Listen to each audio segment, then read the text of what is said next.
नमस्कार, आज की बड़ी खबरों में आपका स्वागत है। मैं हूं आपके साथ अनु भारद्वाज और आप देख रहे हैं न्यूज गंगा। आज के बुलेटिन में बात करेंगे क्यों फडणवीस से मुलाकात करेंगे शरद पवार, बताएंगे आपको मान सरकार का बड़ा ऐलान, दिखाएंगे आपको रेलवे ने रचा इतिहास और बुलेटिन के आखिरी में देखेंगे क्यों सड़कों पर उतरे यूक्रेनी। लेकिन दिन भर की तमाम खबरों से पहले एक नजर सुर्खियों पर। गुरुग्राम में बर्थडे पार्टी के दौरान युवक पर हमला, जिम मालिक ने आंख पर मारा चाकू। हिंदू दोस्त के साथ कावड़ लाना मुस्लिम युवक को पड़ा भारी, घरवालों ने की जमकर पिटाई। ईरान के जाहेदान में कोर्ट पर हुआ आतंकी हमला, 5 की मौत, 13 लोग घायल। फडणवीस से मुलाकात करेंगे शरद पवार। महाराष्ट्र में नगर निगम चुनाव से पहले राजनीतिक हलचल तेज है। सूत्रों के अनुसार राष्ट्रवादी कांग्रेस पार्टी सुप्रीमो शरद पवार कल महाराष्ट्र के मुख्यमंत्री देवेंद्र फडणवीस से मुलाकात कर सकते हैं। कथावाचक अनिरुद्धाचार्य ने दी सफाई।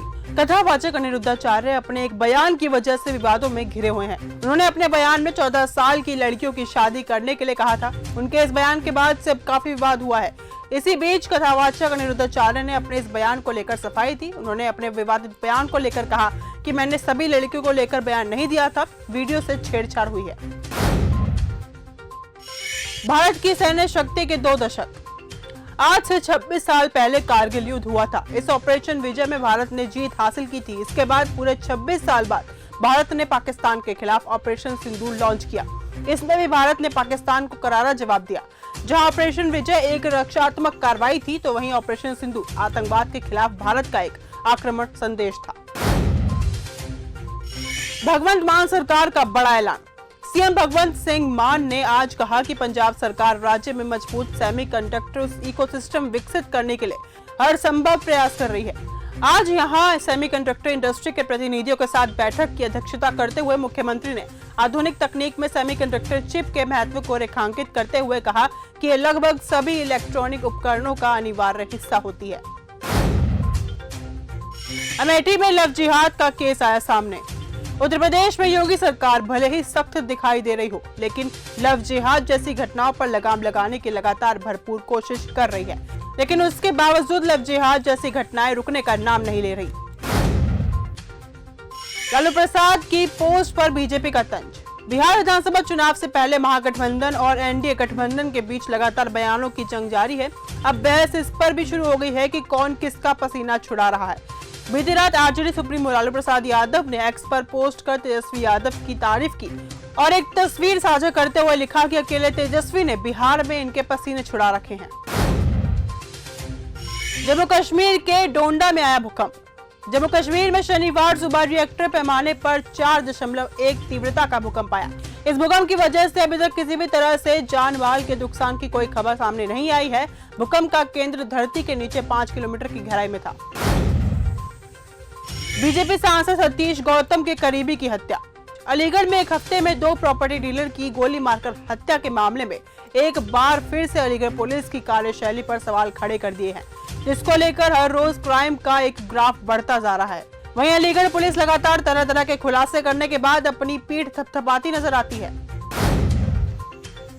रेलवे ने रचा इतिहास। भारतीय रेलवे ने इतिहास रचा है। रेलवे मंत्री अश्विनी वैष्णव ने जानकारी दी कि आईसीएफ में देश की पहली हाइड्रोजन से चलने वाली ट्रेन का सफल टेस्ट किया गया है। उन्होंने आगे कहा कि भारत 1200 एचपी हाइड्रोजन ट्रेन विकसित कर रहा है। 15 साल की लड़की से गैंगरेप। ओडिशा के जगतसिंहपुर जिले से एक दिल दहला देने वाली घटना सामने आई है, जहां 2 भाइयों ने कथित तौर पर एक 15 साल की लड़की के साथ गैंगरेप किया और फिर 5 महीने की गर्भवती होने पर उसे जिंदा दफनाने की कोशिश की। सैयारा का दूसरे शुक्रवार को भोकाल। नेशनल क्रश बन चुके अहान पांडे और अनीत पड्डा ने सपने में भी कभी नहीं सोचा होगा कि उनकी पहली ही फिल्म बड़े बड़े स्टार्स की मूवी को धकेल देगी। बाकी मोहित सूरी की सैयारा की बॉक्स ऑफिस ने कमाल कर दिखाया है। इसी के साथ इस म्यूजिक रोमांटिक ड्रामा का पहला हफ्ता बेहद धमाकेदार रहा और इसने छप्पड़ फाड़ कमाई की है। नवाब बनकर रैंप पर उतरे अक्षय कुमार। इन दिनों दिल्ली में इंडिया कॉस्ट्यूम वीक 2025 चल रहा है, जिसमें कई बेहतरीन मॉडल्स के साथ कई बॉलीवुड स्टार्स ने भी रैंप पर अपना जलवा बिखेरा है।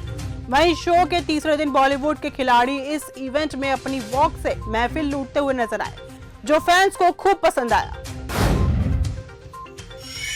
भारत मालदीव रिश्ते की अहमियत।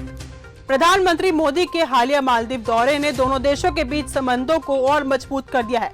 4,850 करोड़ रुपए के लोन की घोषणा हुई है, जिसका उपयोग मालदीव के बुनियादी ढांचे के विकास में होगा।